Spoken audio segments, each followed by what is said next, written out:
Adventures in time and space, transcribed in future tense. Dimension X.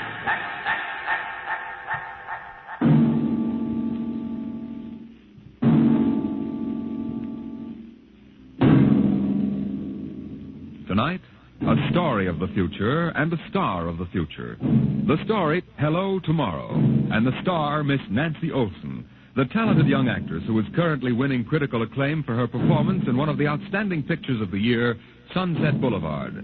Tonight, Miss Olson becomes the first of a group of the stage and screen's most promising young stars of tomorrow to be invited to appear on the program of tomorrow, Dimension X.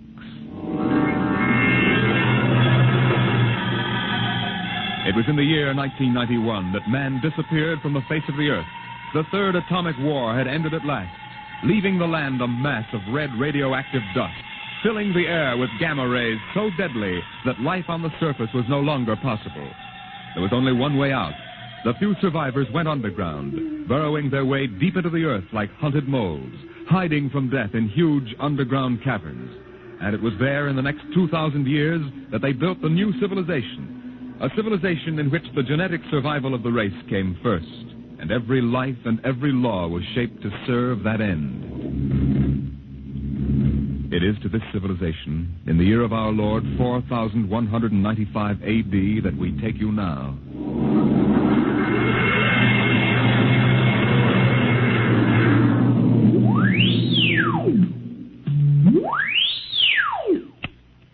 Yes? I have a call from the Director of Emotional Stability for the Third Oblong for Professor Lois Burton at the Institute of Genetics. This is Professor Burton. One moment. Go ahead, sir. Lois? Listen, darling, good news. What? The Genetic Board has approved our application for marriage. Oh, so soon? The tests found our chromosomes perfect. We can marry any time we want. Our offspring should be genetically in the 19th percentile of perfection. What's the matter, dear? Oh, nothing. I'm just sort of breathless. You are happy about it, aren't you, darling? Oh, of course, terribly happy. I'm coming right over to the lab. I have a surprise. Oh, not now, Walter. What? Well, I mean you'll have to give me some time. Time? What's the trouble? No trouble. It's that genetic survey I've been working on. What about it? Well, I've finally gotten permission to study an actual living case, a specimen of imperfect genetic transmission. Really? Yes, they're bringing him up from the condemned cages on the lower level. You will be careful, darling. The supervisor says there's nothing to be afraid of. The specimen they're bringing is XJ12. It's been studied before many times and is quite well trained. Well, I don't like it. Nonsense, darling. I've been waiting for this opportunity for years. Oh, there's my door signal. I'll have to hang up, darling. See you later.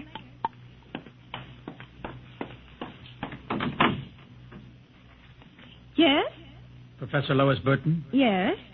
I'm from the Phylogenic Institute, lower level. Oh, then you brought me specimen XJ12. May I come in? By all means. Oh, how? Horrible? It all depends on your viewpoint. I happen to have a twisted leg. My parents were genetically unsound. But then you... Yes. I am specimen XJ12. I see. I hope you aren't shocked. No stable person permits feelings to enter into his work.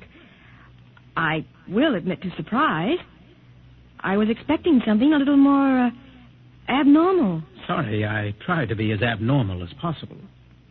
If I am, the Phylogenic Institute allows me out of the genetic cages every so often, so I can breathe the pure air of the upper levels and mingle with the genetically perfect. You seem quite well educated. I spent the first years of my life here in the upper levels. How is that possible? They segregate imperfects. As a small child, my mother concealed me from the director of selective heredity. I was brought up in secret. My mother actually, dreadful word, loved me. I see. That would explain your obviously low threshold of emotional control. If you choose to call it that. At first, you seemed to be struggling to repress a few feelings yourself. We will confine ourselves to the impersonal aspects of our work. As you please. I shall require you as a demonstration for a lecture I'm delivering to one of my classes tomorrow. At your service, Professor. Sit here, please. Grip these electrodes tightly. I'm going to calibrate your electrochemical tension. I'm quite familiar with the procedure. Oh! I realize that it's an imperfect. I'm expendable. But I should hate to be electrocuted. The charge is not lethal. Plus 15 surface tension. You know, you have beautiful hair. Plus 12 at a depth of 4 centimeters. Lovely blue eyes. Crystal clear. Plus 10, 7 centimeters. Pretty. A perfect woman. Lovely, expressive hands. And a heart of stone. Like all the rest of you perfect survival types. Try not to jump, sir, when the current strikes. No feelings. Under control. Passed by the director of emotional stability. Shut up!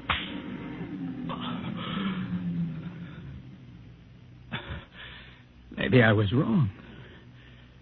Maybe you have feelings. That will be quite enough. I seem to sense an air of emotional tension. Nothing, dear. This is a specimen XJ12. Oh, I see. An inferior type. Quite. You, specimen. Can you understand me? Yes. Yes, what? Tell this dolt who I am, Lois. This is the director of emotional stability for the third oblong. He also happens to be my selected genetic partner. You will address him as Sir. Yes, sir. This creature seems quite impertinent. He's only a specimen, darling. I suppose. We'll use him and ship him back to the cages at the Institute. He's probably radioactive. You, specimen. Mr. Director? You will confine your speech to answering only those questions addressed to you. Understand? Yes, sir. Perfectly.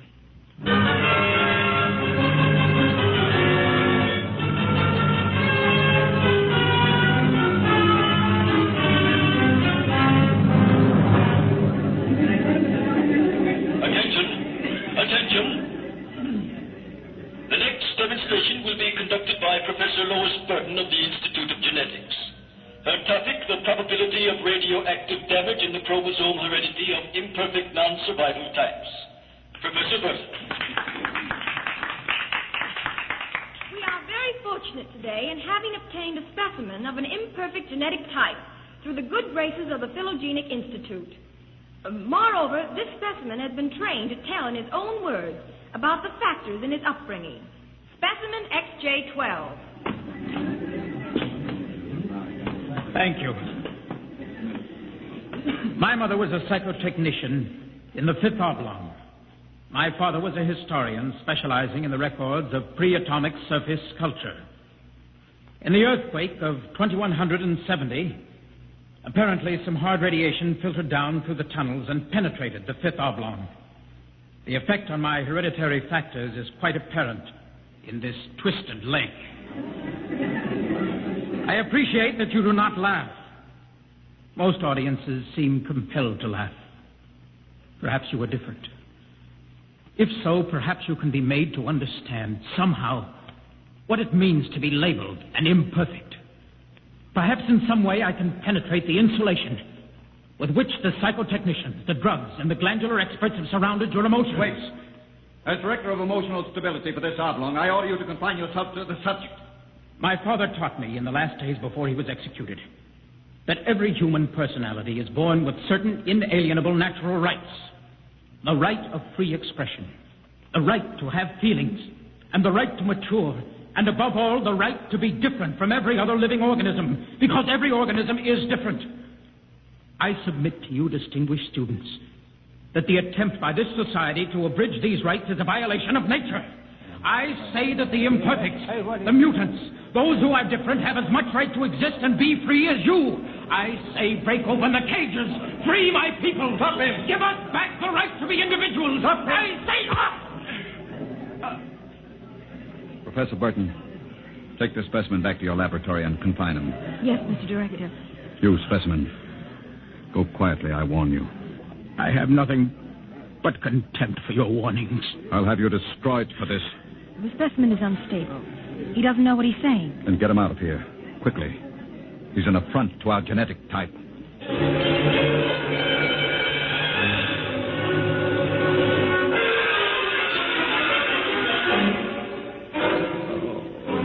Hold still while I bandage your head. You'll be all right. I suppose you detest me for getting you into trouble. Don't squirm. Not that I blame you. I don't detest you. Oh. In fact, I thought you quite magnificent. You... what?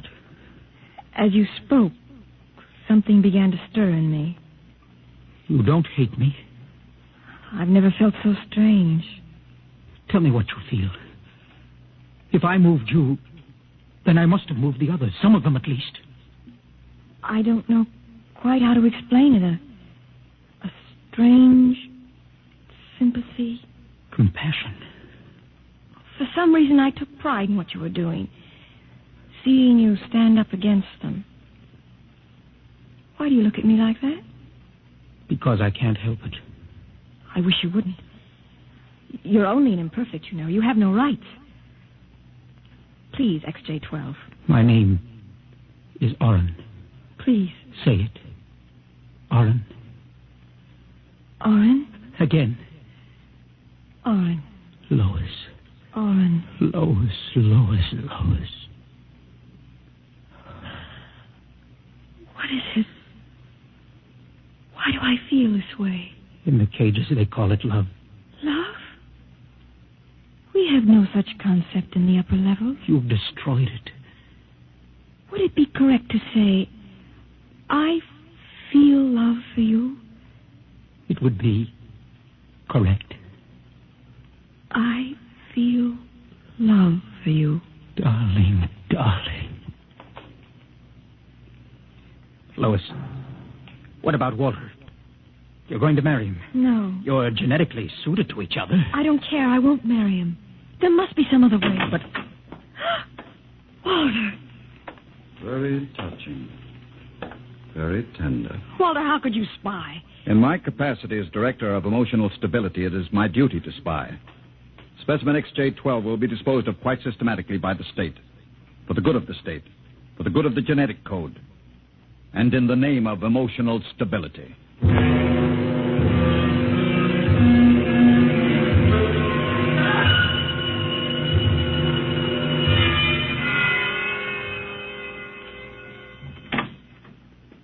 Come in, Lois.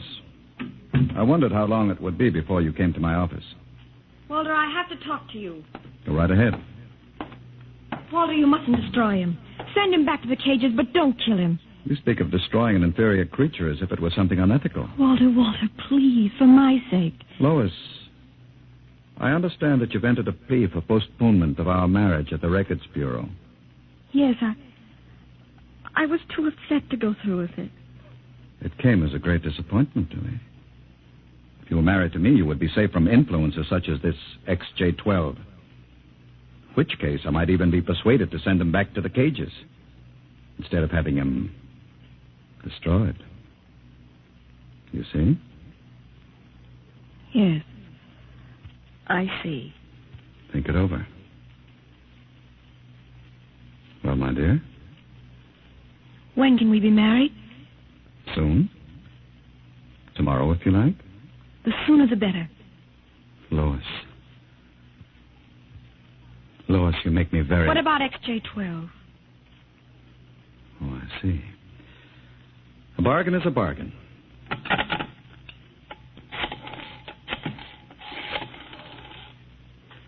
Let me talk to the custodian, please. Hello. This is the Director of Emotional Stability for the Third Oblong. I would like you to cancel the execution of specimen XJ12. Yes. Yes, that's right. Turn him over to the security guard. He's to be remanded permanently to the genetic cages. Let me talk to him, Walter. My dear, I don't think Please, that... I want to be sure he's all right. Very well. Hello. Connect a circuit in the cell block. I want to talk to XJ12. Here you are, my dear. Hello? Oren? Yes. No, I'm all right. How are you? Fine. Oh, and I've been talking to Walter. He's going to send you back to the cages. Yes. Yes. No, I'm going to marry him. Because I want to. I'm not lying to you. I'm very happy. Yes. Yes, I've got to hang up now. Goodbye. Goodbye. And now, Lois? Walter, please.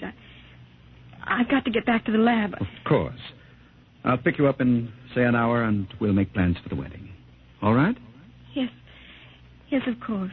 Goodbye, Walter.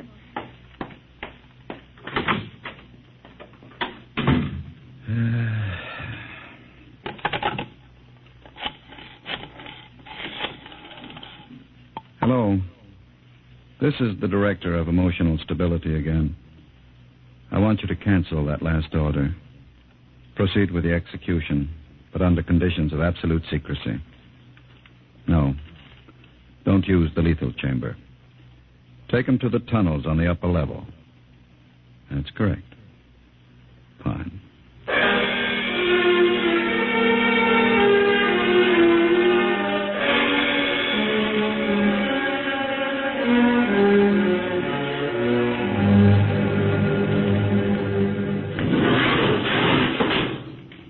This way. Where are you taking me? You're being returned to the Philogenic Institute. Orders from the Director of Emotional Stability. Into the elevator. Very well. Why are we going toward the surface? The cages are on the lower levels. Radiation check. They've never done that before. New procedure. All right. Walk. Hawk, state your business. I'm the custodian for the third oblong. This imperfect is my prisoner. You can't go beyond this checkpoint. There's radioactivity in the tunnels. This is a special mission, if you know what I mean. Oh, I see. Well, just a moment, I'll open the airlock. Go ahead. You'll find 2 radiation suits in the chamber. We will need only one. So this is how they get rid of imperfects. March inside. All right. Turn around. Suppose I refuse. It'll be less painful if you cooperate. Before you dispose of me, could I give you a message for a friend? That depends. What is the message? This! Security! Help! Security! What is it? What happened? The prisoner, he struck me. Before I could recover, he escaped into the tunnels. Well, he won't last long. If the radiation doesn't get him, he'll starve to death. Can you go after him? I could send a robot, but it isn't worth the trouble. There's no way back from the tunnels except through here. Only other direction he can go is toward the surface. The closer he gets, the hotter the radiation. No, I think you can consider your prisoner dead.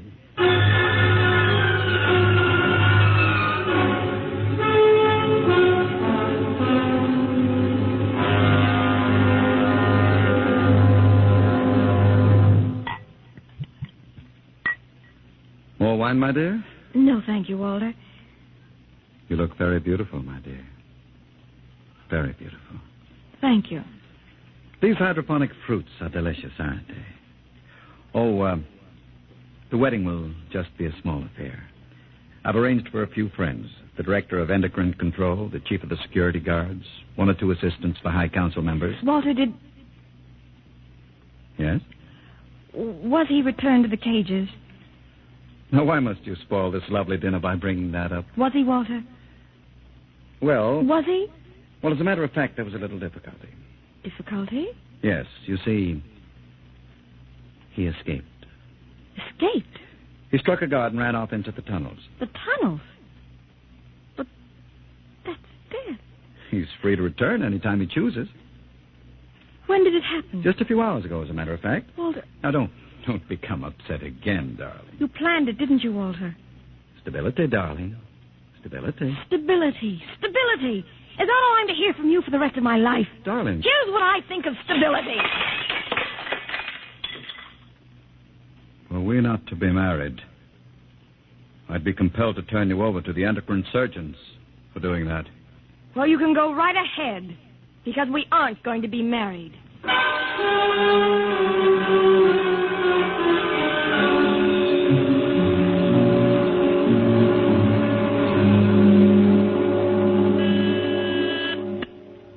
Checkpoint. This is the Director of Emotional Security. Yes, sir.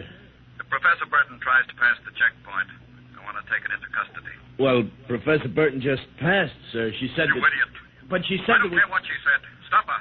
Send robots after her. Get her back. I'll have you destroyed as incompetent if you fail. Yes, sir, at once, sir. Robot control. Checkpoint to robot control. Order out all televocal robots into the tunnels. Have them bring back any humans. This is a first priority order.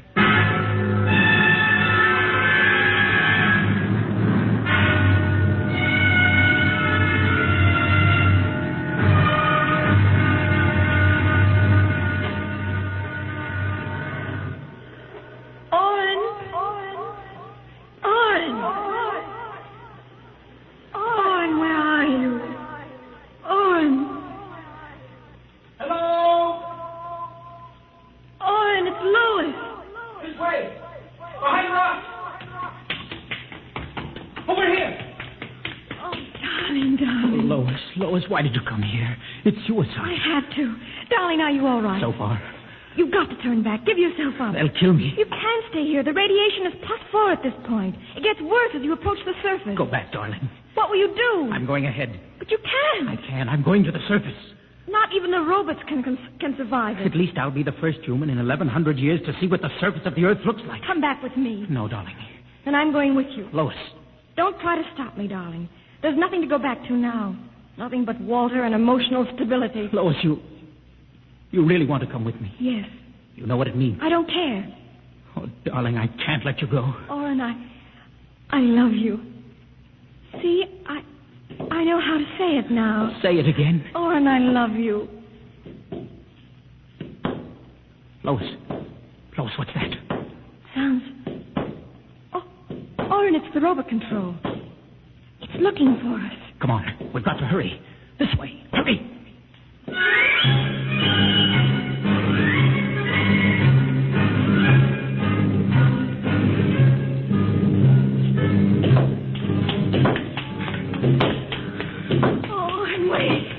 It can't be much further, darling. The robot is gaining. Here, let me help you. I can't. All right, darling.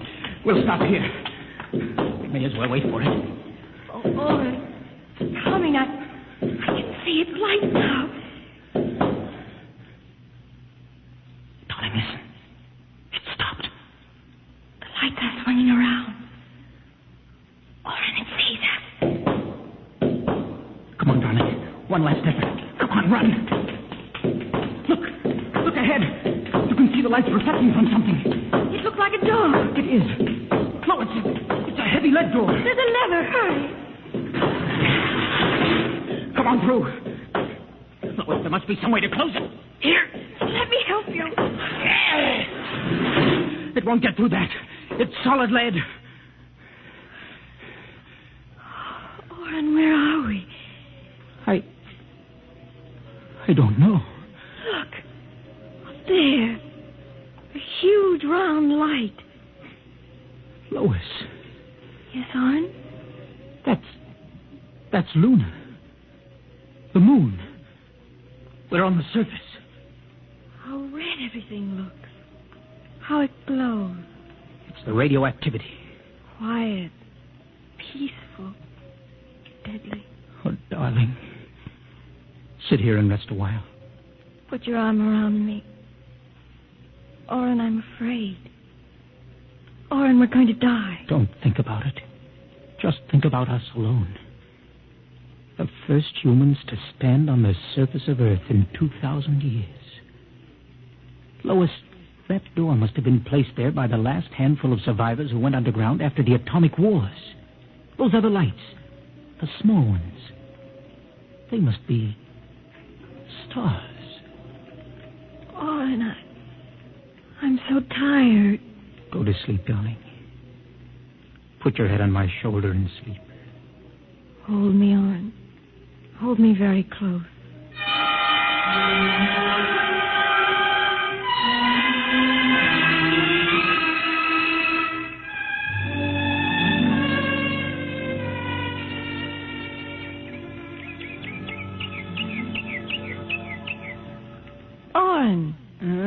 Oren, wake up. What is it? Look, it's light. What? The whole universe is light. Oh, Oren, how beautiful. Look. By all the laws of nature, we should be dead. Lois, no life could survive this. By all the laws of nature. Oren. What is it? We're not dead. This is Earth and we're alive. We're not going to die. But the radiation. It's present. You can see its effect. Oren, did you ever hear of adaptation? What? There is a natural law of adaptation by which an organism will try to adjust itself to its environment by changing. It's called a geotropism. I don't see what that has to do with it. All these generations, we've been bombarded by radiation filtering down through the Earth. Each successive generation must have inherited some degree of immunity to the effects of radiation. And you think that... Oh, and it can't hurt us. Don't you see? We're immune. We're probably the first generation to inherit sufficient immunity. But if that's true, then we can transmit that immunity. We can pass it along to our children. Come on, darling. We'll have to find food and water. The practical wife. Oh, wait a minute, darling. What are you doing with that rock? I want to scratch something on the outside of this lead door. Lois and Oren. 4195 A.D. Hello, tomorrow.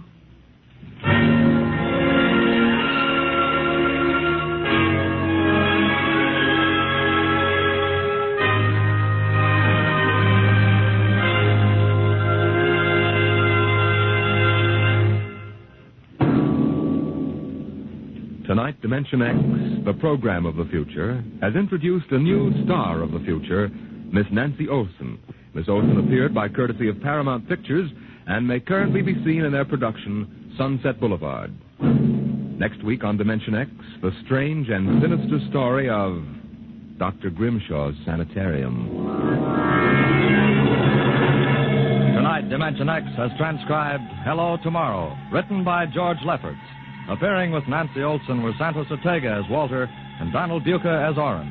Your narrator was Norman Rose. Music by Albert Berman, engineer Bill Chambers. Dimension X is produced by Van Woodward and directed by Edward King. Enjoy Bob Hope and Baby Snooks when they return this fall on NBC.